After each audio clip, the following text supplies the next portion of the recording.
John Maynard Keynes lost a fortune in the 1920 currency markets, rebuilt it, lost most of it again in the 1929 crash, and rebuilt it a second time. And the detail that matters isn't the loss. It's what he wrote afterward. Dissecting his own mistakes with the same cold precision he applied to nations, that markets can remain irrational longer than a man can remain solvent. He understood something most investors never reach, at any account balance, that the obstacle was never information. It was his own nervous system, reacting to numbers the way body reacts to a threat, regardless of how many economics treatises sat on the shelf behind him. That single insight, that the enemy lives inside the investor, not inside the market, explains something almost nobody discusses honestly. The psychological experience of investing does not scale the way the dollar amount does.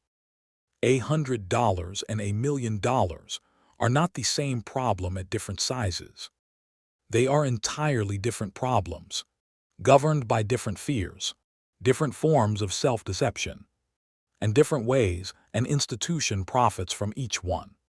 Start small, because small is where the deception is most elegant.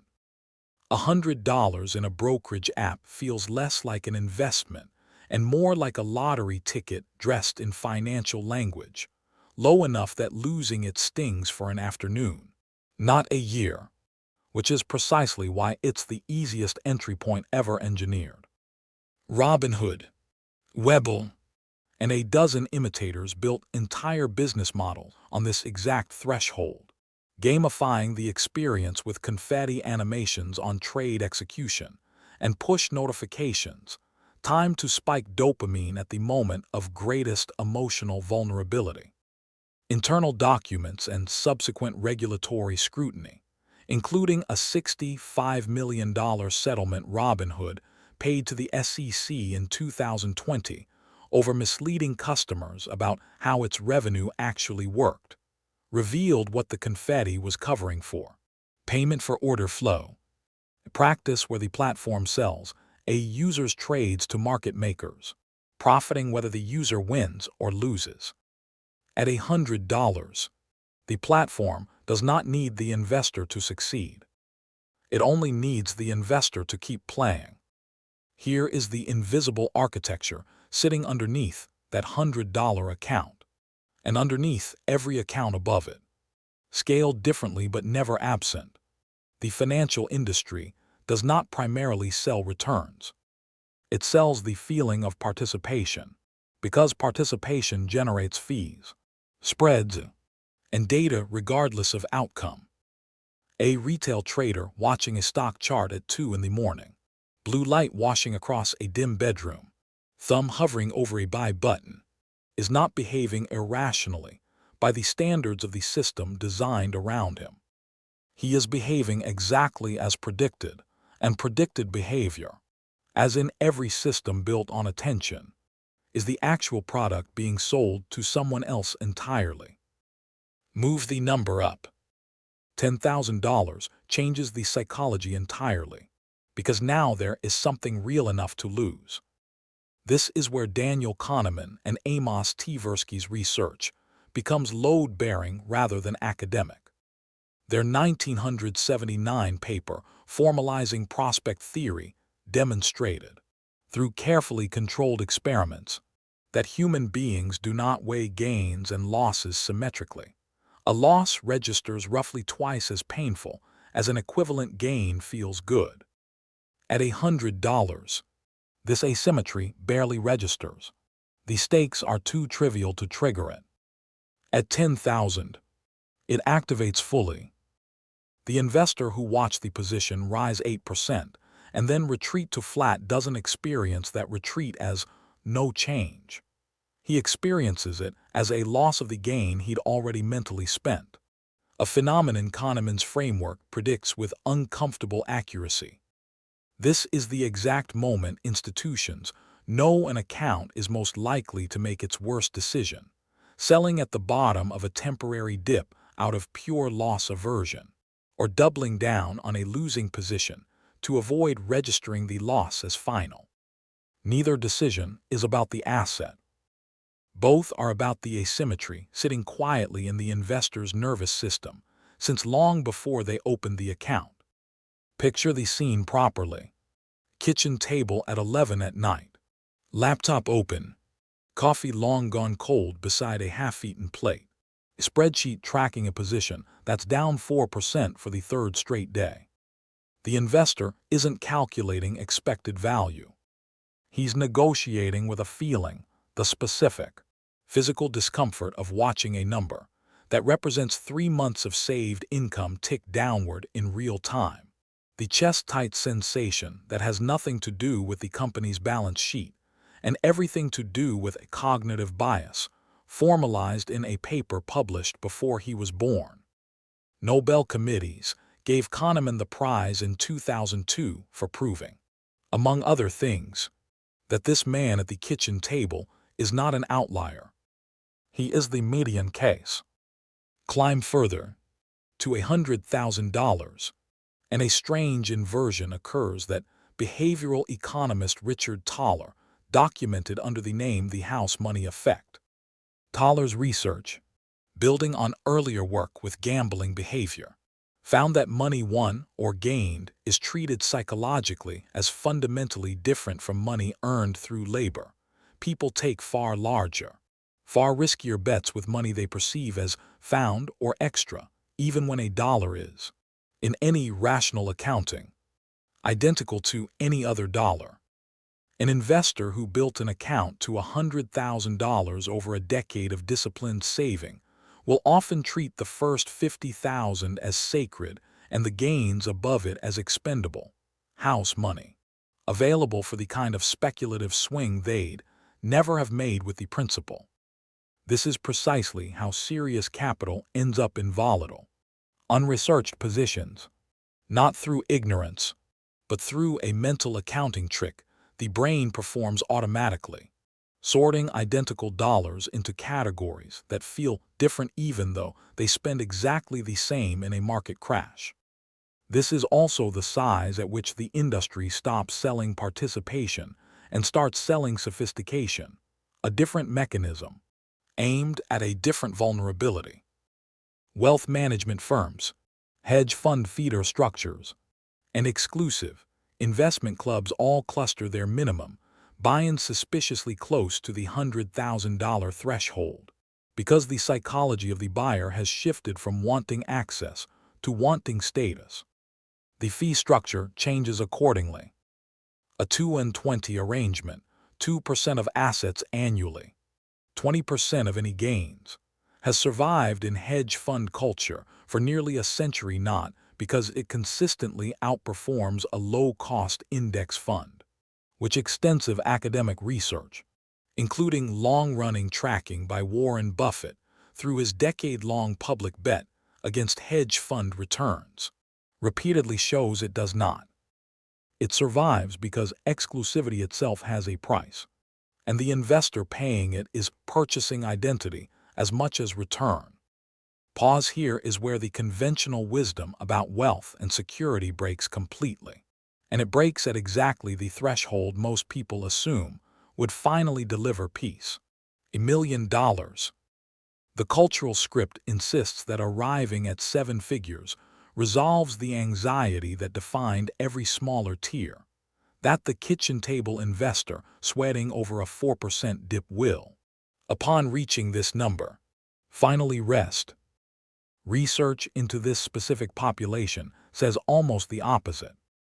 A widely cited 2019 survey conducted by UBS found that a majority of investors holding $1 million or more in investable assets did not consider themselves wealthy, and a significant share reported feeling that their financial situation remained precarious, not because the number was insufficient by any historical standard, but because the psychological reference point had simply moved with them. This is the same mechanism that recalibrates desire at every income tier. Except at $1 million, there is no salesperson left to blame. The investor has become both the merchant and the customer of his own dissatisfaction. Isaac Newton, the same mind that formalized the laws of motion governing the physical universe, lost a fortune in the South Sea bubble of 1720, buying in near the peak after watching the stock rise for months, selling early at a healthy profit, and then, unable to tolerate watching others get richer than him as the price kept climbing further, buying back in at a far higher price shortly before the collapse. He later remarked that he could calculate the motions of the heavens, but not the madness of men, and the madness he was describing was his own. Newton had more analytical capacity than nearly anyone alive in his century. It did not inoculate him. The million-dollar investor with a finance degree and a decade of market experience is not protected by competence either, because the failure point was never competence. It was the same asymmetric, data-sensitive, reference point-dependent machinery running underneath every tier, from the $100 gambler to the Cambridge physicist. What changes at $1 million is not the psychology. It's the stakes attached to the same psychology, and the sophistication of who's positioned to exploit it. The retail trader gambling $100 is exploited by an app's confetti animation. The investor with $1 million is exploited by people who speak fluently in risk-adjusted returns, alpha generation, and tax-efficient structuring, language precise enough to disguise the fact that the underlying behavioral trap, status-driven decision-making dressed as strategy, hasn't actually been solved. It's been institutionalized. The Machiavellian reframe sitting underneath all of this has nothing to do with discipline, and discipline is usually where this advice goes to die, because discipline assumes the problem is willpower rather than architecture.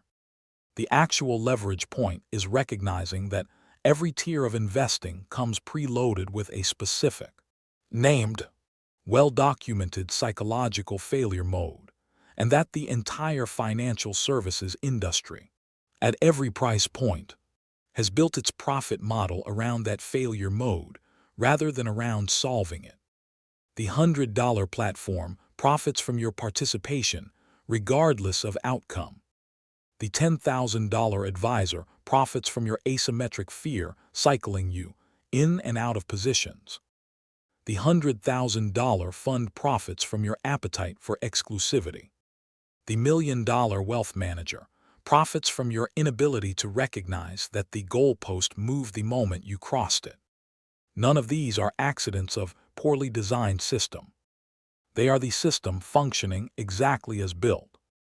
The strategic countermove, then, is structural rather than emotional. Refuse to let the dollar amount define the decision-making framework. Because the dollar amount is precisely the variable the entire apparatus is using to predict behavior.